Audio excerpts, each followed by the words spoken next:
آج کچھ لوگ کہتے ہیں حضرت سمجھ میں نہیں آتا ہے کدھر جائیں. بڑی لمبی گفتگو ابھی آپ نے مجھ سے پہلے سماعت کی ہے.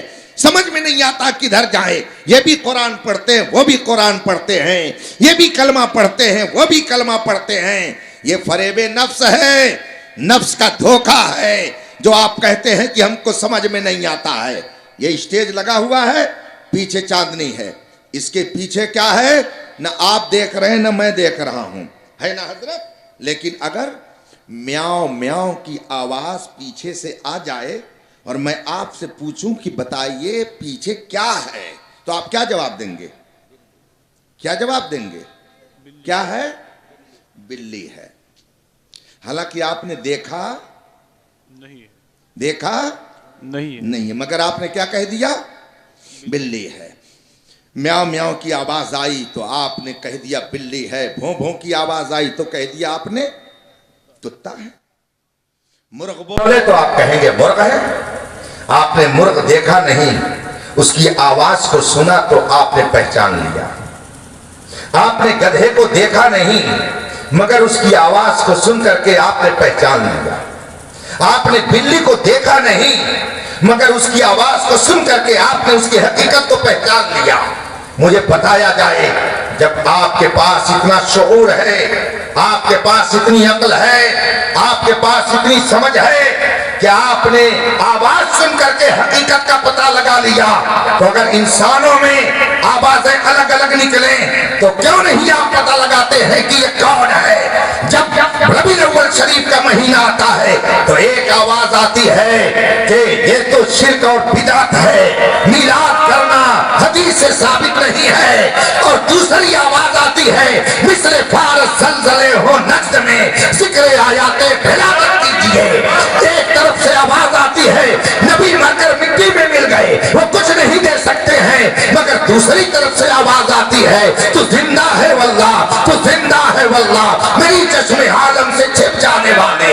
ایک طرف سے آواز آتی ہے کہ نبی تو گاؤں کے چودھری کی طرح سے ہے, وہ ہمارے بڑے بھائی ہے, اور دوسری طرف سے آواز آتی ہے اللہ کی سرتابہ قدم شان ہے, یہ انسان ہی انسان, وہ انسان ہے یہ. قرآن تو ایمان بتاتا ہے انہیں, ایمان یہ کہتا ہے میری جان. ایک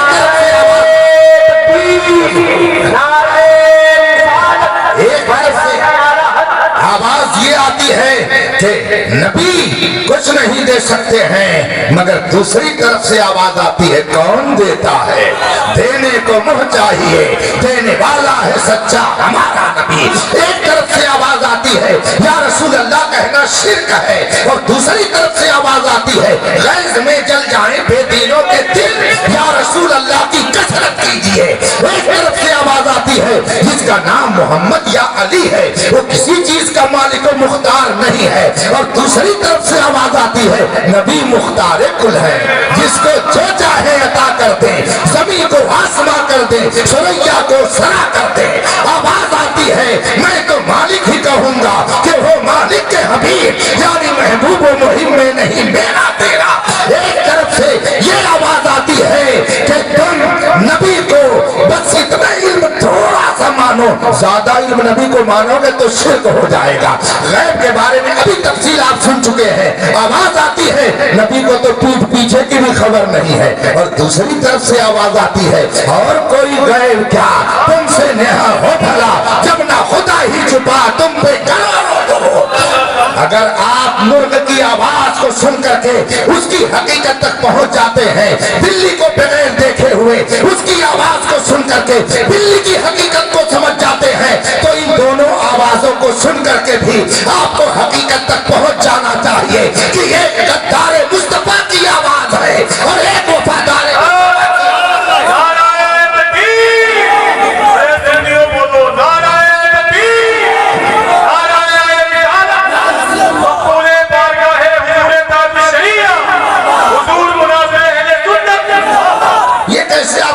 ہماری سمجھ میں بات نہیں آتی ہے, کیسے ہم فیصلہ کریں؟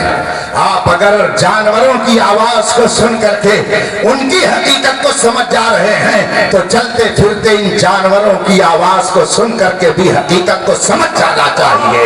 یہ مت سوچئے آپ کہ بڑے گھر کا ہے کہ چھوٹے گھر کا ہے, چاہے گدھا بولے یا ہاتھی بولے، چاہے چھوٹا جانور بولے یا بڑا جانور بولے، آپ اگر وہاں بولی سے حقیقت کا پتہ لگاتے ہیں تو یہاں بھی آپ کو بولی سے حقیقت کا پتہ لگانے گا۔ چمکتا جو نظر آئے وہ سب سونا نہیں ہوتا۔ اگر دنیا میں رہنا ہے تو کچھ پہچان پیدا کر۔ آپ یہ مت سمجھیے کہ مولانا لوگوں کو بیوقوف بنا کر کے آپ چلے جائیں گے، حضرت کیا بتائیں سمجھ میں نہیں آتا ہے۔ یہ نفس کا فریب ہے۔ میں نے حضور تاج الشریعہ سے علیہ رحمت و رضوان ایک بار پوچھا، وصال سے کچھ مہینے پہلے، حضور اس دور میں سب سے بڑا مذہبی فتنہ کیا ہے؟ ویسے حضرت نے تو مجھ پہ ساون بھادو کی طرح جو بارش کرم فرمائی ہے میں اسے بتا نہیں سکتا، اسی لیے ہزار مصیبتیں بھی سہ کر کے میں مسکراتا ہوں کہ اس ذات نے مجھے اپنا بنا کر انمول کر دیا۔ جب تک بکے نہ تھے تو کوئی پوچھتا نہ تھا، اس نے ہمیں خرید کے انمول کر دیا۔ ابھی 3-4 ہفتہ قبل آقائے نعمت حضور محدث کبیر دامت برکاتہ العالیہ سے گفتگو ہو رہی تھی فون پر۔ حضرت نے فرمایا، مولانا جس کو محبوبیت کا مقام حاصل کرنا ہو اسے در رضا کی غلامی اختیار کرنی پڑے گی۔ اگر کوئی محبوبیت کا درجہ چاہتا ہے تو وہ رضا کے در کی غلامی کا پٹا اپنے گلے میں ڈال لے، رب تعالیٰ اسے اپنا محبوب بنا لے گا، وہ قوم اسے اپنا مقبول بنا لے گی۔ کیا آپ نہیں دیکھتے ہیں کہ جو تیرے در سے یار پھرتے ہیں در بدر یوں ہی کار پھرتے ہیں؟ یہ بات تو اعلیٰ حضرت نے رسول کریم کے لیے عرض کی تھی کہ یا رسول اللہ، آپ کا دربار وہ ہے کہ جو آپ کے در سے پھر جائے وہ ذلیل و رسوا ہو جاتا ہے، مگر الحمدللہ عشق مصطفیٰ کی برکت نے ہندوستان میں امام احمد رضا کو بھی یہ مقام دے دیا کہ جو تیرے در سے یار پھرتے ہیں در بدر یوں ہی کار پھرتے ہیں۔ نہ جانے کتنے لوگوں کو ہم نے خود اپنی آنکھوں سے دیکھا ہے کہ جب اعلیٰ حضرت کے شہدائی تھے تو لوگ ان کے شہدائی تھے، اور جب وہ اعلیٰ حضرت سے پھرے تو دنیا ان سے پھر گئی۔ اعلیٰ حضرت تو بہت بڑی ذات ہے۔ میرے تاج الشریعہ کی یہ شان تھی کہ جو ان سے قریب رہتا تھا تو لوگ ان سے قریب رہتے تھے، اور جب تاج الشریعہ نے کسی سے نظر پھیر لی تو دنیا نے ان کی طرف سے نظر پھیر لیا۔ نہ جانے کتنے مولانا لوگوں کا بائیکاٹ کر دیا گیا اس وجہ سے کہ تاج الشریعہ ان سے ناراض ہے۔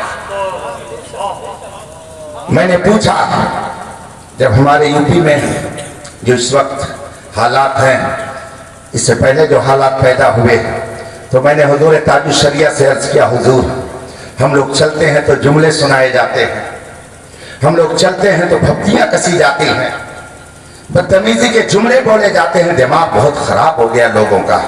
ہم اپنی قوم کو کیا پیغام دیں، اپنے نوجوانوں کو کس طرح رہنے کی تعلیم دیں، ہم ان کو کون سا پیغام دیں کہ یہ کیسے ہندوستان میں رہیں۔ حضور تاج الشریعہ کا جو مخصوص لب و لہجہ تھا، مخصوص انداز تھا، حضرت کچھ دیر توقف فرمانے کے بعد ایک عربی کا شعر پڑھتے ہیں، فرماتے ہیں کہ قوم کے لیے یہی پیغام ہے۔ فرماتے ہیں تاج الشریعہ، وَلَقَدْ أَمُرُّ عَلَى اللَّئِيمِ يَسُبُّنِي وَلَقَدْ أَمُرُّ عَلَى اللَّئِيمِ يَسُبُّنِي فَمَضَيْتُ ثَمَّ قُلْتُ لَا يَعْنِينِي۔ فرماتے ہیں یہ شعر پڑھ کر مولانا قوم کو یہی پیغام دیتے رہیے۔ آپ نے اس کا ترجمہ نہیں سنا سمجھا ہوگا، اس لیے کہ پڑھائی نہیں ہے تو دے گی کیا۔ ہاں یہ ان کو ناز کس پر ہے؟ انگلش پر۔ اگر انگلش ان کو آ گئی تو سمجھتے ہیں ہم سے زیادہ قابل کوئی نہیں ہے، بلکہ لوگ کہتے ہیں اگر کسی پہ روب جمانا ہو تو انگلش میں بات کرنے لگے تو اس کے اوپر روب تھوڑا جم جائے گا، اور واقعی جم بھی جاتا ہے۔ لیکن شاید یہ نہیں سمجھتے ہیں کہ قبر میں جانے کے بعد سارا روب اتر جائے گا، اس لیے کہ وہاں پر انگلش اور اردو نہیں بولی جائے گی، بلکہ وہاں تو عربی زبان سکھائی اور بولی جائے گی، پھر وہاں سلسلہ کچھ اور چلے گا۔ بہرحال میں نے تاج الشریعہ سے جب عرض کی